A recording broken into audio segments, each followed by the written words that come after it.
il y avait pénalty ou pas? Bon, sincèrement, je crois qu'il y avait pénalty.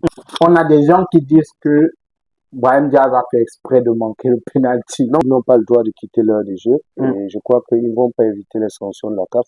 Voilà, il y a une situation, on a pris la serviette du gardien. L'arbitre n'a pas intervenu, c'est devant les gens de la CAF. Je crois que l'arbitre congolais, il était droit dans ses bottes. Chaque fois qu'il a intervenu, c'était Pour moi, il a fait un bon match. c'était correct. Quand vous voyez le penalty de Diaz hier, Sapanenka, on dirait qu'il n'avait jamais essayé. Mané prend une sage décision. Après avoir discuté avec Claude Leroy, et il a dit dans l'interview qu'il a donné après à Canal+. consultation, il prend cette sage décision. Et Queen Africa. والصحراء مغربية كاس تبقى مغربية. Excellente semaine à tous, chers auditeurs de la 94.7 FM, et bienvenue dans cette autre édition de votre programme Jour de Cannes sur la radio, la dernière pour cette édition de la Coupe d'Afrique des Nations 2025 qui s'est achevée hier. Belle finale que nous avons vécue, c'était en direct sur les antennes de la Voix du Golfe, la 94.7 FM. Le Sénégal qui affrontait le Maroc, le Sénégal qui ressort vainqueur au terme de 120 minutes. Un match palpitant, un match riche en émotions et nous en parlons sur la radio ce matin encore avec Eric Mépiré, consultant permanent de cette émission depuis le début. Bonjour Eric et bienvenue. Bonjour, merci Magic, salut à tous nos auditeurs et j'espère qu'ils ont passé un bon week-end. Ouais, et de ton côté, le week-end il a été après cette finale-là. Oui, ça a été très mouvementé et l'apothéose c'était hier, je crois qu'on s'est régalé. Même s'il y a eu quelques sales notes, mais je crois que le plus important est là. On a vu du beau football. Ça a tenu toutes ses promesses. La question que tout le monde se pose, dans les taxis, dans les tournes d'eau, dans les bureaux, c'est la grosse discussion aujourd'hui. Il y avait pénalty ou pas? Bon, sincèrement, je crois qu'il y avait pénalty. Je crois qu'il y avait pénalty. Yvan Eding ne va pas apprécier. Bon, c'est tout ça le mal, mais je crois que il peut regarder les images sur tous les angles, il va voir. Il y a pénalty. Diaz a été retenu, il a été crocheté au niveau du cou et il s'est laissé tomber. Je crois que l'arbitre, même si il n'a pas tout de suite sifflé le penalty, je crois que la VAR lui aurait dit ok, il faut que tu viennes checker. Et il a checké, les résultats étaient là, donc je crois qu'il y avait penalty sur cette situation. Maintenant, il faut qu'on explique le processus aux gens qui nous écoutent. C'est que lorsqu'il y a une action de jeu sur le terrain, ça peut prendre parfois 5 minutes, ça peut même prendre 10 minutes, parce que derrière, il y a des assistants vidéo, ce qu'on appelle la VAR. Il y a des assistants vidéo. Leur rôle, c'est d'étudier les séquences de jeu. Donc, ils peuvent se rendre compte d'une action 5 minutes plus tard, parfois 10 minutes plus tard. Vous avez même parfois des matchs qui se jouent et c'est vers la fin qu'on donne un carton rouge à un gars pour une faute qu'il a commise 20 minutes plus tôt. Donc, c'est l'assistant vidéo. Oui, oui. Je crois que ce qui se passe très souvent, c'est l'arbitre à vitesse réelle, quelque chose peut lui avoir échappé. Ouais. Et ça prend généralement du temps. Pourquoi avant que les gens du VAR appellent? Parce qu'ils prennent le temps d'analyser. Quand ils voient qu'il y a quelque chose, c'est d'où ils font signe à l'arbitre et ça peut prendre 1 minute, 2 minutes. Ouais. Bon, généralement, ça n'a jamais atteint les 2 minutes, mais je crois que ça met quand même quelques secondes ou bien 1 minute au maximum. Et l'arbitre revient sur l'action et lui-même va apprécier pour prendre la décision finale. On a par exemple dans le cas d'hier une faute dans la surface de réparation. L'arbitre, lui qui ne voit pas, parce que il faut dire aux gens que pendant les corners, l'arbitre se met à l'entrée de la surface de réparation généralement et à cet endroit-là, il ne peut pas mieux apprécier ce qui se passe. Donc c'est où la VAR l'aide. Lui, il ne voit pas la faute et la VAR qui lui signale qu'il y a un truc. Il discute avec la VAR.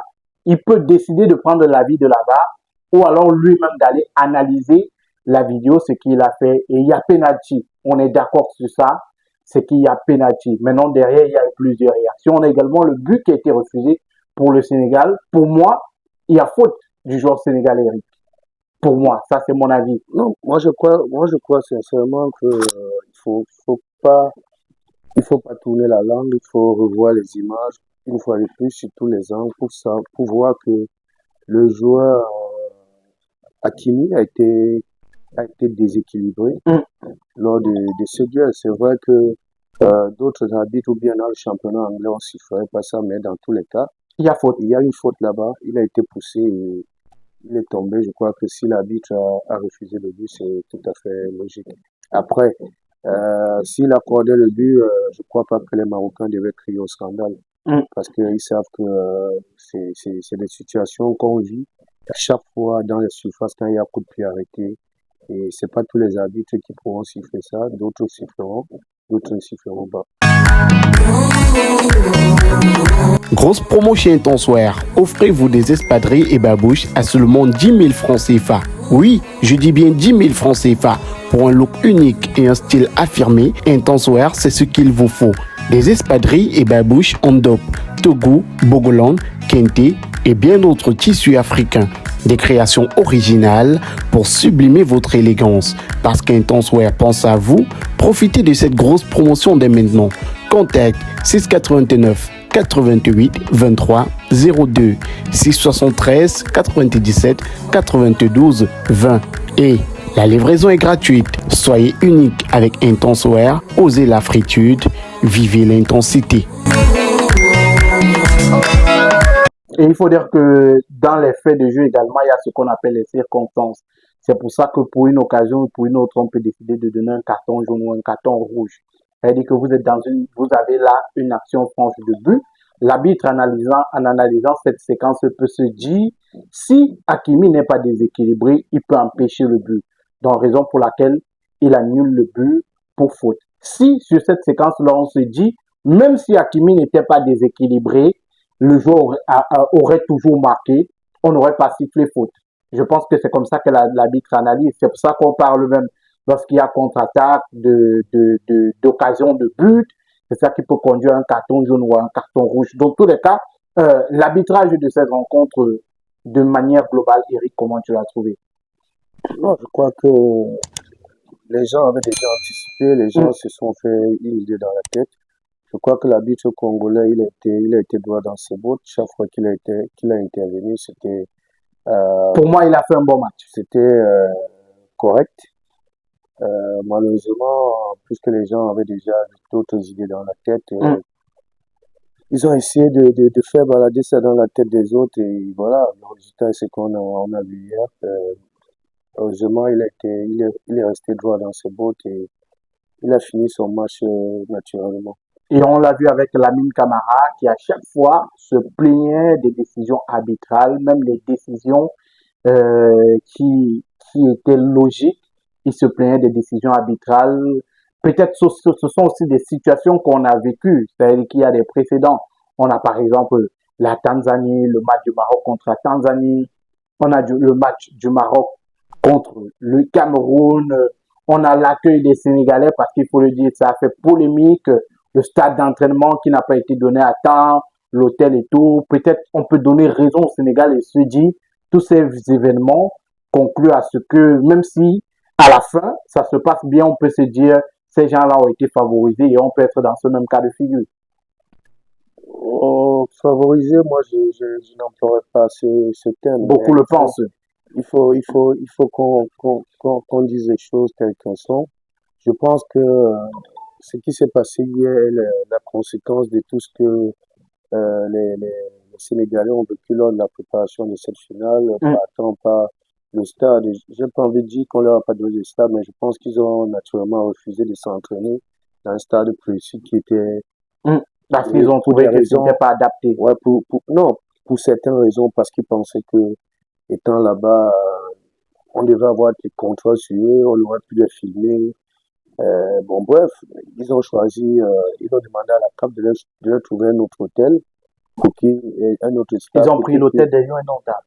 Ou les Lions indomptables. Ça, je ne sais pas, mais je crois que c'est l'hôtel où les je crois que dans la préparation de ce match, ils ont vraiment été frustrés. Je crois à la limite, le coach a crié à l'injustice parce que ils ont voyagé par train, au sorti de là, il y avait rien qui était encadré. Pas de sécurité. Ils étaient en contact avec la foule et le coach avait craint pour ses joueurs. Bon, heureusement, il n'y a pas eu Il n'y a pas eu d'incident. Et ils se retrouvent au match et je crois qu'ils étaient préparés dans la tête en se disant que si dans la préparation ça a été compliqué, je crois que lors du match, ça va encore être plus compliqué que ça, tout pourra arriver. Je crois que c'est un scénario qu'ils avaient déjà dans la tête. La preuve, vous avez vu, dès qu'il y a eu cette situation, le coach, Il a demandé à ses joueurs de sortir. de dire à ses joueurs de sortir. Un peu comme au quartier, ça et c'est ce qui est malheureux. Et pour vous reconforter dans ce que je dis, il faut voir la posture des leaders, des cadres. Les plus jeunes sont rentrés dans le vestiaire. Mais les cadres sont restés sur le terrain. Gana Gueye, Sadio Mané, ils ne sont pas sortis du terrain. Ils ne sont pas sortis, ils sont restés dans le but de vouloir comprendre ou bien d'essayer d'encadrer ça. Gana Gueye qui discutait énormément avec l'arbitre. Ouais. Heureusement, Mané prend une sage décision. Après avoir discuté avec Claude Leroy, et il a dit dans l'interview qu'il a donné après consultation, il prend cette sage décision et il revient et voilà. Le coup de sort les a été favorable parce qu'à la fin, ce sont eux qui sont arrivés au bout. Et félicitations à l'équipe du Sénégal. Et j'ai envie de dire qu'ils ont raté l'occasion de prendre non seulement ce titre de champion d'Afrique, mais de prendre ce titre de fair play qui a été remis à l'équipe du Maroc. Oui, Achraf Hakimi qui a été le joueur fair play de la compétition. Et il faut dire que Eric, le joueur fair play, oui, le Maroc, oui, équipe fair play, oui, c'est Achraf Hakimi qui a reçu, pour le Maroc l'équipe fair play. Il faut dire que cette équipe du Sénégal là a protesté, a vivement protesté contre ce penalty. Tous les joueurs qui sont sortis, la majorité des joueurs qui étaient déjà dans le vestiaire. Est-ce que cette réaction n'était pas un peu exagérée, cette réaction du Sénégal? Est-ce qu'elle n'était pas exagérée? C'est dire, on n'est pas d'accord d'une décision arbitrale et on sort du terrain, on arrête le match. C'est comme un enfant au quartier qui n'est pas content ou un grand frère, le plus fort du quartier, qui n'est pas content du fait qu'on ait marqué un but à son équipe et qu'il doive sortir et qui dit, mais on arrête tout. Est-ce que ce n'était pas exagéré cette réaction? Est-ce que ce n'était pas enfantin? Non, mais moi je pense que s'il y avait d'autres mots pour amplifier ça, je crois qu'on devait l'utiliser. Ça, c'est au-dessus de l'exagération. C'était laid pour le football africain. C'était pas beau à voir. Et après, moi, je me demande, je me questionne pourquoi l'arbitre tout de suite n'a pas sévi, parce que logiquement, ils n'ont pas le droit de quitter l'heure de jeu. Et je crois qu'ils vont pas éviter les sanctions de la CAF. Automatiquement. Là-dessus, ça c'est sûr. Chaque tournoi a ses règles. Et c'est pas ça qui devrait pas, je crois que ça fait partie, il y a quelques dispositions qui doivent parler de ça sur le plan disciplinaire. Moi, je pense qu'ils vont pas éviter. Et c'était malheureux de voir ces gens dimanche, surtout que ça a été impulsé par le coach, le sélectionneur, qui est censé ancien footballeur, d'avoir plus de maîtrise. Mais je crois que là, il a pété un cap, ouais. Je peux comprendre. Il était à quelques minutes de la fin, il s'est dit voilà, un penalty c'est un but. Hein. Après, je crois que il a compris beaucoup de leçons dans le geste qu'il a fait parce que croyez-moi, il doit vraiment regretter ce geste. Il doit vraiment regretter ce geste parce que après le penalty est raté et puis ça met tout le monde d'accord et il marque un superbe but derrière qui les donne ce trophée. On parlera bien sûr de ce penalty-là et j'ai envie de dire Brahim Diaz, quand les gars voient Messi faire les panenka, ils se disent que c'est facile. On parlera de ce penalty de Brahim Diaz qui l'a manqué. Mais avant, on parle de ces faits de jeu-là. On a également remarqué, c'est vrai que le Nigeria avait déjà vécu ça avec leur gardien Stanley Nwabali. Cette fois-ci, c'était Edouard Mendy, la bagarre des serviettes derrière le but. On remarque des stadiers qui volent les serviettes des gardiens de but. Hier, le Sénégal a dû mettre des gens derrière le but d'Edouard Mendy pour empêcher que cela ne se fasse parce qu'on lui avait déjà volé, je pense, une ou deux serviettes. Et ils ont dû mettre quelqu'un qui était obligé d'arrêter sa serviette à main. Et on le sait, la serviette est hyper importante pour un gardien de but, surtout dans un stade où il pleut. Il faut qu'il se nettoie le visage, il faut qu'il se nettoie les gants, il faut qu'il ait toujours une belle vue. Est-ce que ce n'est pas ce genre de fait-là qui font en sorte que derrière, lorsqu'on a l'impression qu'il y a injustice, lorsqu'on a l'impression d'être désavantagé, on peut prendre des décisions les plus folles. Et on l'a vu avec le Sénégal hier. Oui, Madi, je crois, j'ai vu cette image et ça ne date pas d'hier. Nouabali, c'est 3 serviettes. Voilà, avant ça, il y avait le gardien nigérian qui avait vécu ça.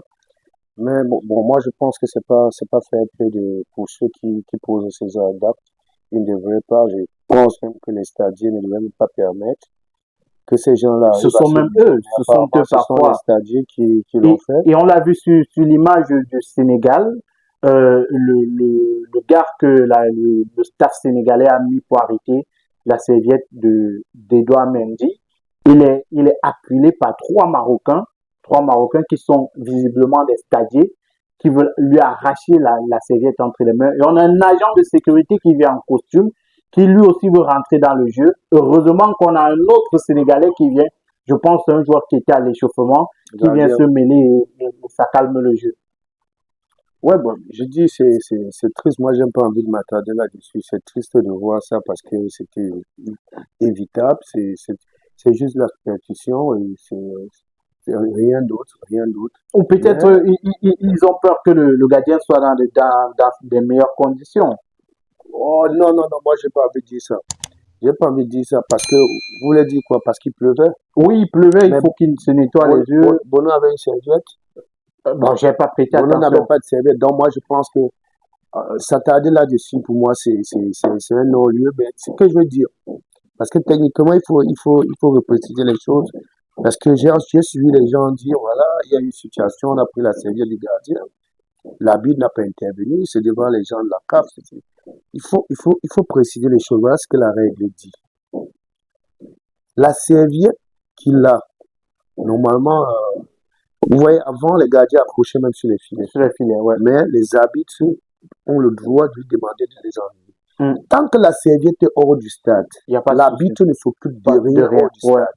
Pour que l'arbitre intervienne, il faudrait que physiquement, que le gardien de but soit touché, soit qu'un spectateur rentre sur l'air du jeu, le touche, soit balance un projectile.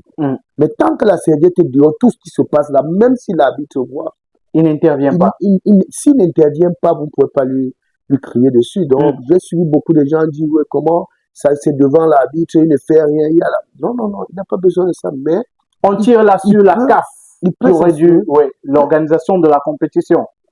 Parce qu'on a des stadiers, moi, ce qui me choque, on a par exemple, pour le cas du Nigeria, les premières serviettes, la première serviette, je crois, a été prise par un spectateur qui descend du gradin, qui vient la voler et qui part la lancer. Et on voit quelqu'un dans un carré VIP et tout, avec la serviette sur lui, et il est très content. Ouais, voilà. Moi, je suis d'accord. Ça, c'est à condamner.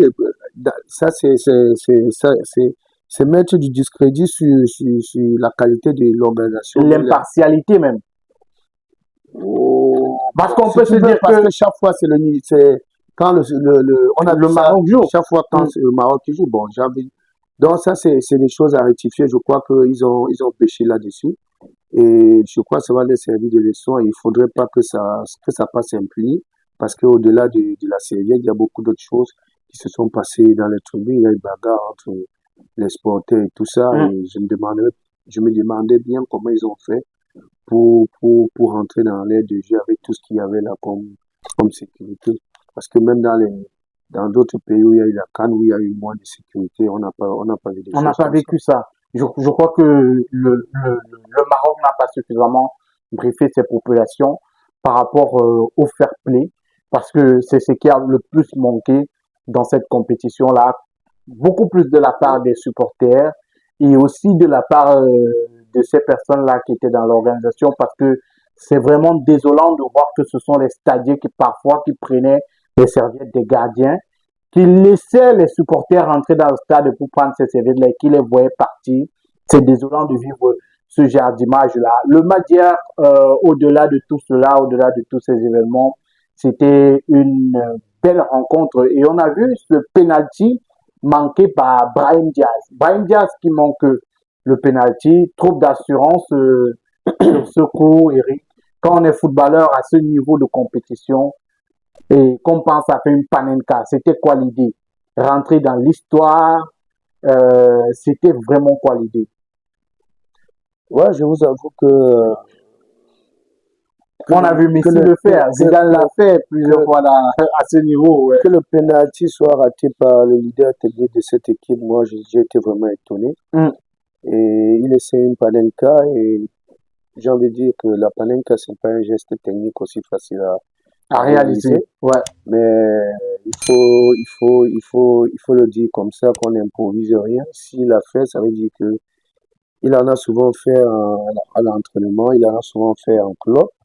Mais hier, ça n'a pas souri, malheureusement. Le gardien est parti du bon côté, il n'a pas eu grand-chose à faire. Le gardien était même déjà déséquilibré, il est revenu. Il a juste eu le temps de faire le geste qu'il fallait, d'ouvrir les mains et que le ballon rentre. Et c'est Brahim Diaz qui se tenait la tête pour savoir, ou bien pour regretter pourquoi il avait fait ça. Aujourd'hui, Grosse promo chez Intenseware. Offrez-vous des espadrilles et babouches à seulement 10 000 francs CFA. Oui, je dis bien 10 000 francs CFA. Pour un look unique et un style affirmé, Intenseware, c'est ce qu'il vous faut. Des espadrilles et babouches en DOP, Togo, Bogolan, Kente et bien d'autres tissus africains. Des créations originales pour sublimer votre élégance. Parce qu'Intenseware pense à vous, profitez de cette grosse promotion dès maintenant. Contact 689 88 23 02 673 97 92 20 et la livraison est gratuite. Soyez unique avec Intenseware, osez la fritude, vivez l'intensité.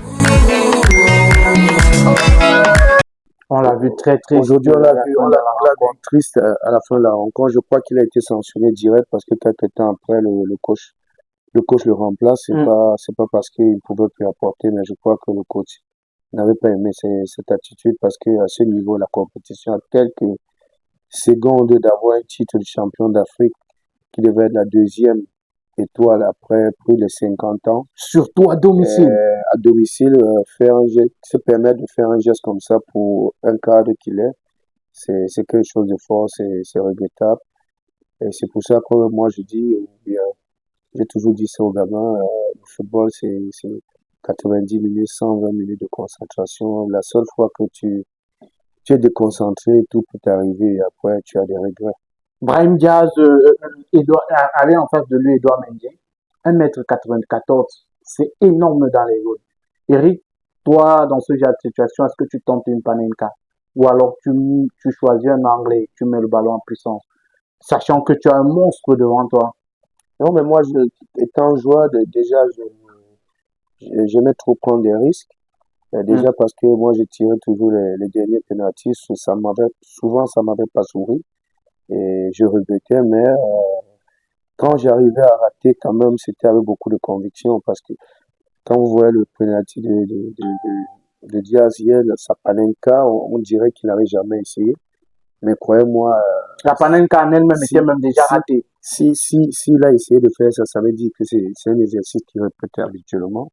Mais je crois que hier, ça n'a pas souri. Ça n'a pas souri. Donc, voilà, il va juste tirer les regrets de cette attitude et se dire que très prochainement, il devrait faire attention, surtout quand on a un match aussi capital. Et il faut dire que c'est sur lui que le pénalty est causé. Et au départ, ce n'est pas lui qui doit tirer le pénalty. Je pense qu'on lui remet juste le ballon à quelques secondes. Il y a le milieu marocain. Ouais, des fois, c'est une malice. On connaît déjà le tireur de pénalty attitré. Mais moi, je pense que quand je vois cette équipe du Maroc, je vois chaque fois Hakimi être baladé de gauche à droite quand il y a coup de pied arrêté. Je crois que c'est lui le spécialiste là-bas. Après, Diaz, il était à 5 buts. Je crois que c'était l'occasion pour lui de passer à 6 buts. Je crois que quand on prend le ballon en premier, c'était juste une dissuasion. Et on savait à la fin que c'est lui qui devait tirer. Donc, je crois qu'il n'a pas été surpris d'avoir reçu le ballon. Donc, ça peut pas être une excuse. Donc, Brahim Diaz, qui, sur les réseaux sociaux, ça va quand même dans tous les sens. On a des gens qui disent que Brahim Diaz a fait exprès de manquer le penalty. Non, quand on fait exprès, on tire de côté. On ne cadre pas. C'était un penalty cadré. Donc, moi, j'ai pensé même à première vue J'ai cru que, j'ai pensé comme les autres, mais avec du recul, j'ai dit non, c'est pas possible. Il se disait qu'il y a une injustice déjà, Immédiat. immédiat. En plus, ça peut pas être possible parce que c'est lui qui attire Qui l'attention attire l'attention pour le l'arbitre pour dire, penalty. mais j'ai été ceinturé. Du coup, On a mais vu, il a protesté violemment, voilà. il est allé vers Donc, je l'arbitre de crois pas touche. que c'est pas les 8 minutes qu'on a fait à revenir jouer qui a fait en sorte qu'il change sa décision. Non, moi je crois pas. Et s'il devait donner ce penalty, il mettait hors du cadre. Le Sénégal qui était déjà sorti dans une interview donnée à nos confrères de Canal, Sadio Mané l'a dit, il est allé voir Claude Leroy. Il a discuté avec Claude Leroy pour demander à Claude Leroy ce qu'il pouvait faire dans ce cas d'espèce. Et c'est Claude Leroy qui lui a dit de revenir. Claude Leroy, un grand homme pour le football camerounais. D'ailleurs, vainqueur de la Coupe d'Afrique des Nations avec l'équipe nationale du Cameroun, les Lions indomptables. Claude Leroy, qui mérite peut-être le trophée du fair play également pour cette rencontre-là, Eric, parce qu'il a joué un rôle crucial autant pour moi pour l'issue positive de ce match-là.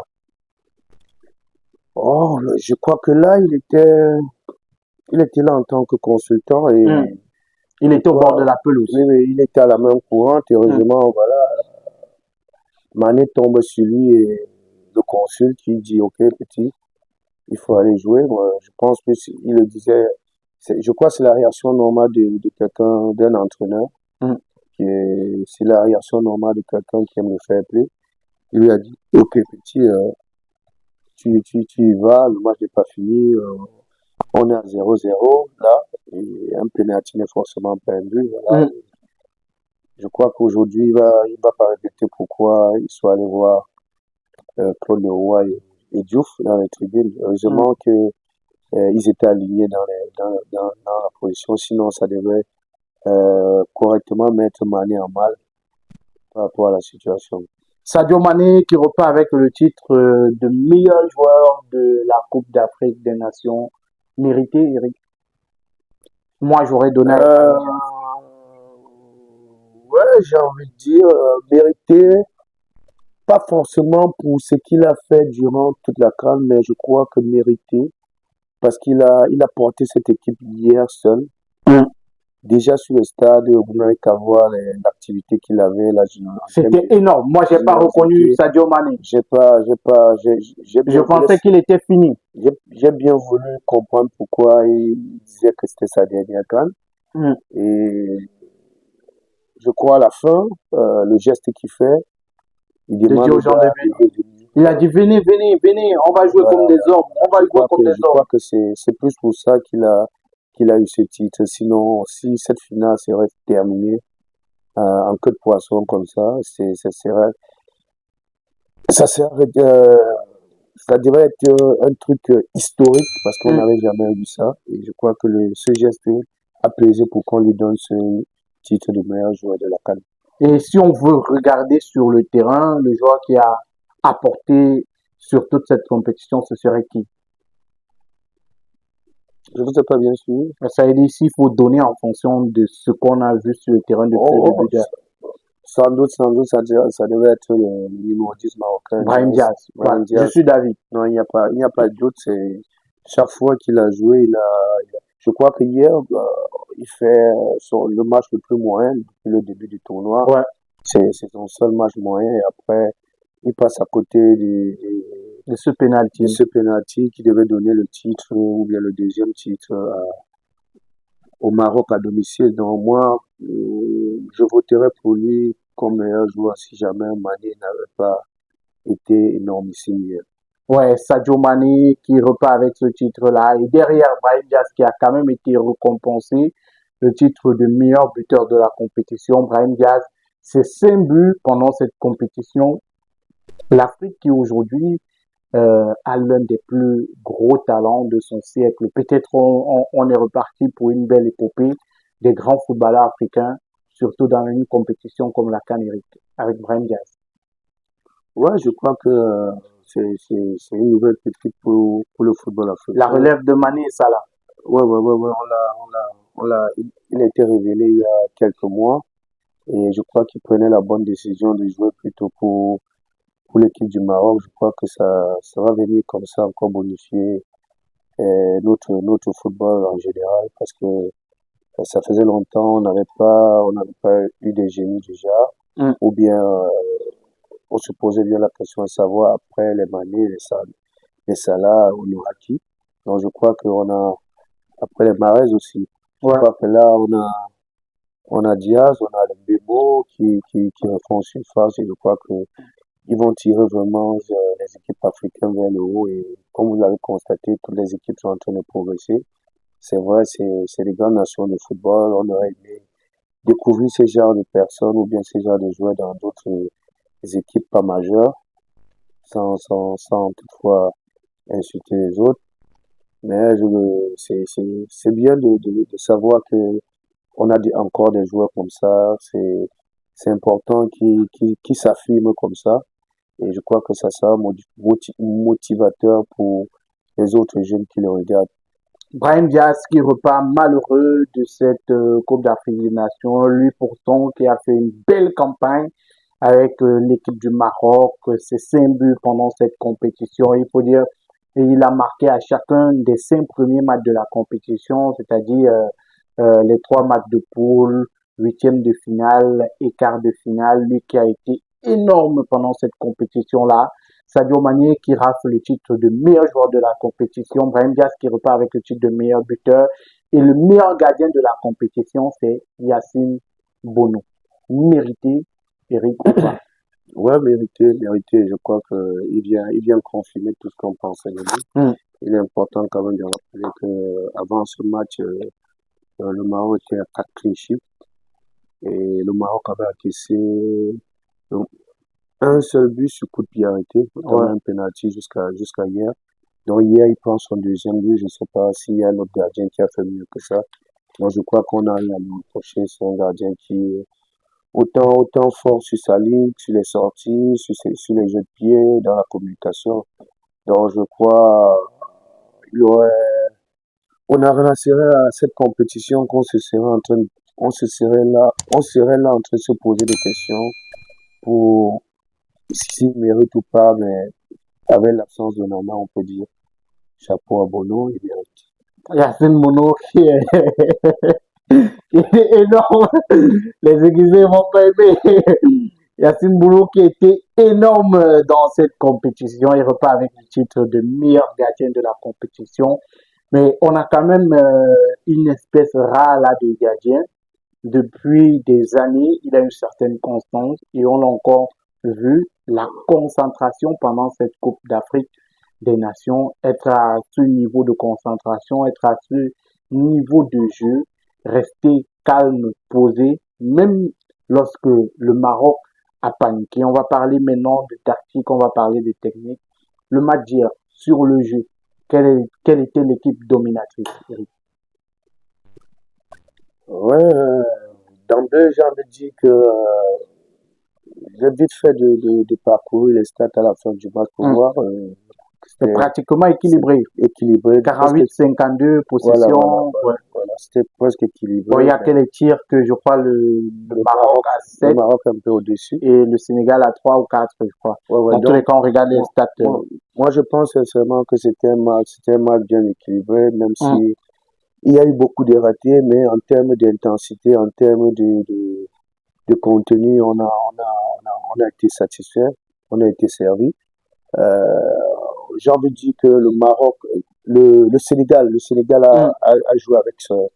a joué avec beaucoup de détermination. Ils ont fait un match parfait. On dirait pas qu'ils avaient moins de 2 joueurs clés absents. Je veux parler de Krépin Diatta et Kalidou Koulibaly. On dirait pas. Donc je vous le disais déjà précédemment dans une émission ici qu'ils ont cette faculté ou bien cette force d'avoir un banc de touche bien profond. Et la preuve, c'était hier, ils ont joué leur jeu, ils ont mis en difficulté cette équipe du Maroc que je n'ai vraiment pas reconnue. Premièrement parce que je me demande bien pourquoi le coach Greg a changé son dispositif parce qu'hier, ils sont passés en 4-3-3. L'animation n'était plus pareille.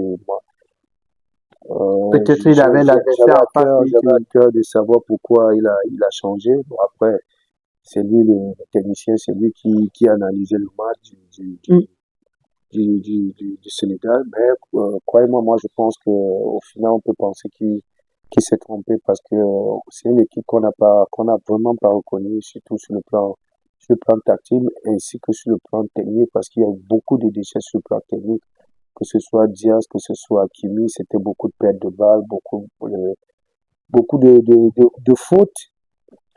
Et malheureusement, il fallait faire la faute, l'expérimenter Hakimi, il fait pas et ça coûte, c'est que ça a coûté derrière. Parce que sur ce but, Hakimi a voulu jouer propre. Il aurait pu faire la faute à l'entrée de la surface. Mais et puis, on peut aussi comprendre son geste. Peut-être il y a deux défenseurs devant lui. Il se dit, ça ne passera certainement pas, sans compter sur parce que Je crois que Hakimi, du haut de son expérience, il aurait dû faire cette faute collective là pour empêcher la progression du ballon, mais je crois qu'il a pris le temps d'examiner. Il s'est dit, voilà, après moi, j'ai encore deux défenseurs, deux défenseurs et pas des moindres. Et après les deux défenseurs, on a quand même Bono qui fait il a plus d'un mètre 94. Donc il s'est dit, ok, pourquoi faire la faute là? Parce qu'après, la différence peut venir par des détails, par des coups de pied arrêtés, c'était pas loin de la surface. Il a pris malheureusement la mauvaise décision de ne pas faire cette faute collective qui derrière a coûté le but et c'était vraiment chaud. Parce qu'on peut se dire que Hakimi aurait pu faire cette faute-là. S'il avait fait la faute, peut-être le Maroc n'avait pas encaissé le but. On parlait des stats tout à l'heure. La possession, c'est 55 pour le Sénégal, 45 pour le Maroc. On a 11 tirs pour le Sénégal, 17 pour le Maroc, 6 cadrés pour le Sénégal, 5 cadrés pour le Maroc. On a 21 fautes commises par le Sénégal et 14 pour le Maroc. On a 5 cartons jaunes côté Sénégal, 2 côté Maroc et on a 8 corners côté Sénégal et 10 côté Maroc. C'était une rencontre plutôt équilibrée pour ces deux équipes et le match s'est joué des deux côtés. Oui, je crois que c'était bien équilibré. C'était bien équilibré, c'est pas d'autres personnes qui me démentiront. C'est vrai qu'on aurait souhaité que ce match se termine avec beaucoup de buts, mais malheureusement ça n'a pas été le cas, c'était bien serré. C'est quoi? Ça jouait beaucoup tactique. C'était plus tactique, mental aussi. Et je crois qu'on a rien regretté, bien que cet incident du penalty soit venu terminer l'image de cette finale avec l'attitude des Sénégalais impulsés par le coach. C'est ça qui est malheureux, mais je pense que grosso modo c'était une belle finale. Ça n'a pas été facile comme on le pensait comme certains le pensaient, parce que beaucoup prédisaient une large victoire pour le Maroc, d'autres une large victoire pour le Sénégal. On a vu ils étaient à coup de. Ça s'est joué aux prolongations. Ça s'est joué jusqu'aux prolongations et voilà, la décision est venue du côté Sénégal et un beau but. Et je crois que c'est ce qu'on peut retenir de ce match d'hier. Mais sur ce but, on peut voir que l'aspect technique a été mis de côté. Il y avait beaucoup plus la volonté, la rage, la haine que l'aspect technique sur ce but, parce qu'il a frappé de façon inattendue. On a un joueur qui a le ballon en face de lui. On ne peut pas expliquer comment ce but-là, dans ce genre de situation, on va dire que c'est divin. Non, j'ai envie de dire, c'est un gaucher. Quand il passe à Kimi, il sait qu'il devait avoir un mur devant, tout ce qu'il lui reste à faire, il vient lancer déjà. Il vient lancer, je crois que c'est ça qui gêne même Bono, parce que où le ballon est placé, je crois que si Bono voit correctement le départ, il peut faire une manchette. Il peut faire une manchette. Donc je crois qu'il vient n'étant pas arrêté. Et après s'être débarrassé de Hakimi, il s'est dit ok, qu'est-ce qu'on fait? Je vais tenter ma chance, il frappe pied gauche en pleine lucarne et Bono n'a qu'à rentrer dans la surface pour occuper le ballon. Mais grosso modo, moi je veux dire, j'ai vu cette équipe du Sénégal hier, un peu plus généreuse. Elle avait un peu plus d'envie que Que l'équipe marocaine. marocaine parce que sur toutes les lignes, sur tous les compartiments, ils étaient présents. Ils gagnaient presque tous les duels, même jusqu'au gardien de but. Donc, moi, je suis pas surpris pour ce résultat. Et si ça avait été le Maroc, ok, je devais pas être surpris, mais aujourd'hui, c'est le Sénégal. Moi, je ne suis pas surpris de cette performance parce que, voilà, ils ont fait montre de beaucoup de générosité. Ils ont concurrencé avec le Maroc sur des aspects où ils ont toujours été plus forts. Il y a eu la différence. La différence est faite avec d'autres équipes, mais hier, ils ont pu contenir le Maroc là-bas. Ils ont été dominateurs sur cet aspect, et c'est pour ça qu'ils sont passés devant. Grosse promo chez Intenseware. Offrez-vous des espadrilles et babouches à seulement 10 000 francs CFA. Oui, je dis bien 10 000 francs CFA. Pour un look unique et un style affirmé, Intenseware, c'est ce qu'il vous faut. Des espadrilles et babouches en dope, Togo, Bogoland, Kente et bien d'autres tissus africains. Des créations originales pour sublimer votre élégance. Parce qu'Intenseware pense à vous, profitez de cette grosse promotion dès maintenant. Contact 689 88 23 02 673 97 92 20 et la livraison est gratuite. Soyez unique avec Intenseware, osez la fritude, vivez l'intensité. Et si on te demandait de faire le 11 pour sortir de cette émission, Eric, le 11 de cette CAN dans les buts. Oh, bien entendu, Bono. Bon, c'est vrai, je vais avoir du mal à citer les noms de certains, mais je peux donner quelques précisions. Dans les buts, on aura Bono. En défense centrale, je prendrai Aguerre du Maroc et le défenseur derrière Bassé. Ouais, Bassé et Aguerre. Ouais, ok. Une belle paire. Ouais. Sur le côté droit, Hakimi.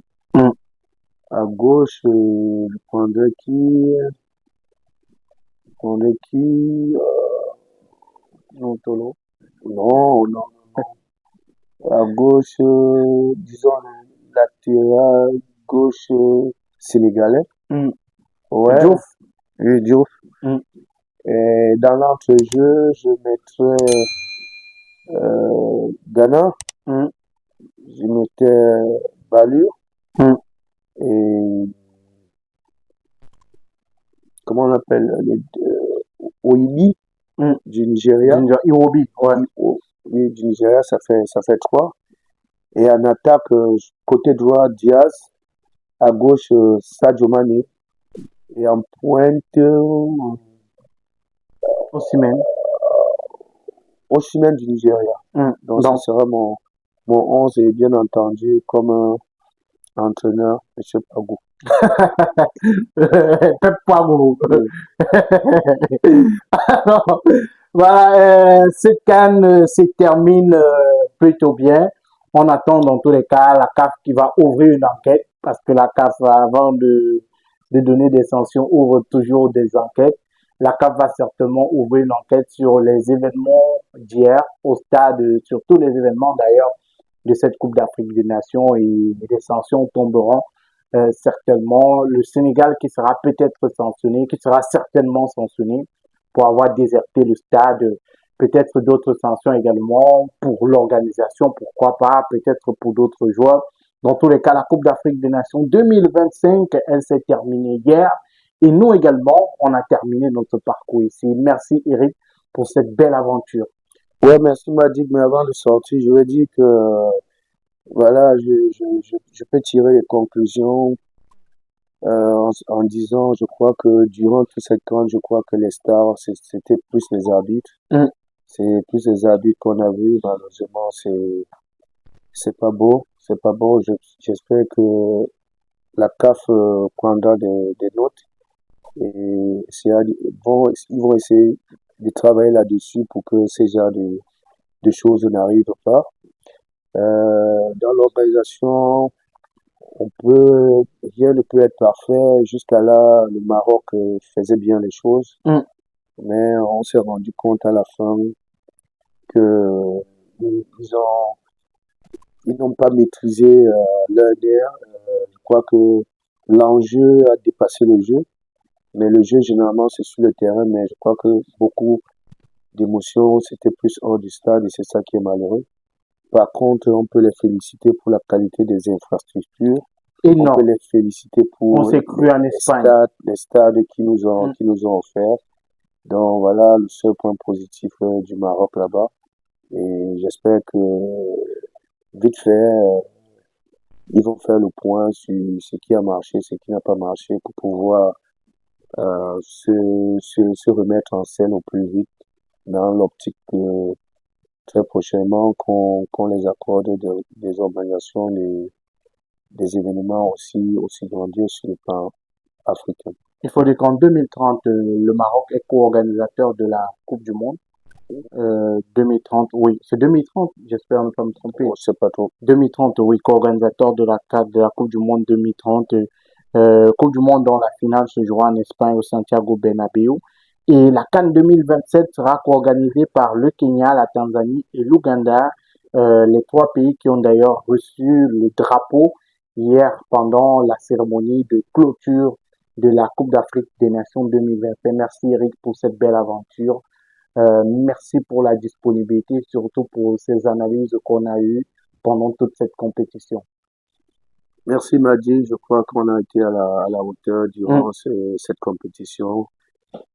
Devant les micros de la Voix du Golfe et salut aux auditeurs et à très vite. Merci à tous de nous avoir suivis. Merci à tous ceux qui ont commenté sur nos plateformes digitales. Au total, on a reçu 5302 insultes des internautes, ceux qui n'étaient pas d'accord avec nous. C'est ça qui fait la beauté de la démocratie, c'est que tout le monde peut s'exprimer, chacun peut dire ce qu'il pense. Merci à tous de nous avoir suivis pendant toute cette aventure. On se donne rendez-vous très bientôt avec un autre programme sur la Voix du Golfe. Portez-vous bien et prenez soin de vous. Au revoir et bonne suite de programme sur la radio. والصحراء مغربية كتبقى مغربية